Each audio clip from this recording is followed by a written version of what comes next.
Welcome back. Today we have a very special guest, and her name is Harper Lee. We're going to talk about Harper Lee's book, To Kill a Mockingbird, a story about two kids growing up in the South with a dad who is defending an African-American man unjustly accused of a serious crime.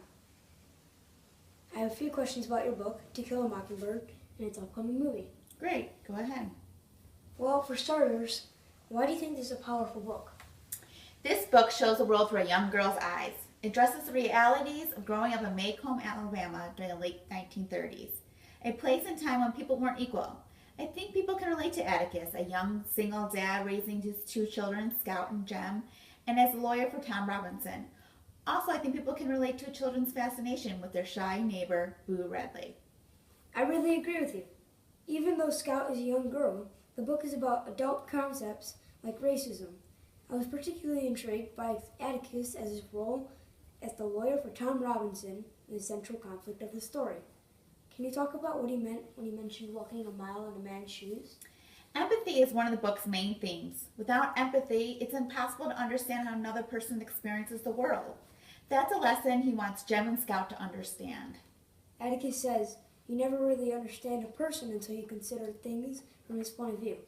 And you climb into his skin and walk around in it. At one point, Atticus is being described as trusted to make hard decisions. Is Atticus the town's conscience? He really is. And like the conscience of most people, he works overtime and often gets ignored.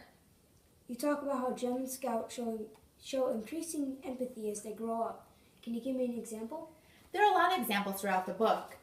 One of the most direct examples is Scout's changing perspective of her teacher, Miss Gates.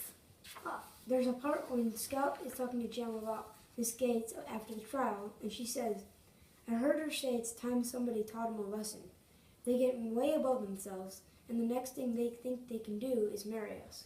Miss Gates represents how deeply racism and prejudice runs throughout the entire city. It's like a poison that seeps into the entire society. Inequality is one of the book's obvious themes. If it poisons an entire society, does that mean all of the characters are infected with it?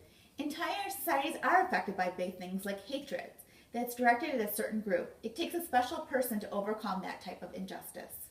Later in the book, Scout says, Atticus has used every tool available to free men to save Tom Robinson, but in the secret courts of men's hearts, Atticus had no case. What do you mean by the courts of men's hearts? I'm talking about the difference between what people know and what they feel. Most people know intellectually that racism is wrong, but it's what they feel that often drives them to bad behavior. No amount of evidence is going to sway the jury's hearts. Is that like the killing of a mockingbird? That's exactly like killing a mockingbird. Atticus says, shoot all the blue jays you want, if you can hit them. But remember, it's a sin to kill a mockingbird. Does he mean that it's wrong to harm those things that are pure or good? That's exactly what he means. Is that what the sheriff means when he won't allow Atticus to pursue justice because it'll bring Boo unwanted attention? Does that make Boo a mockingbird? Boo is a mockingbird, but he's not the only one. There are other mockingbirds? Yeah, Atticus is a type of mockingbird, but he is true and just in an unjust world. Tom Robinson is a mockingbird. In a lot of ways, Tom and Atticus are the same. Atticus and Tom, both mockingbirds and very much the same. That's pretty cool. Alright, now let's take a look at the movie trailer for To Kill a Mockingbird by Harper Lee.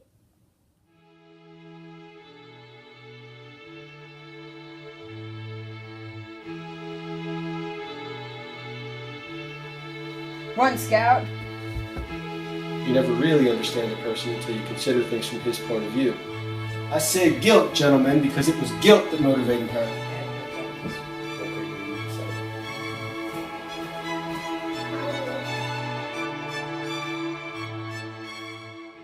Alright, can't wait to see To Kill a Mockingbird.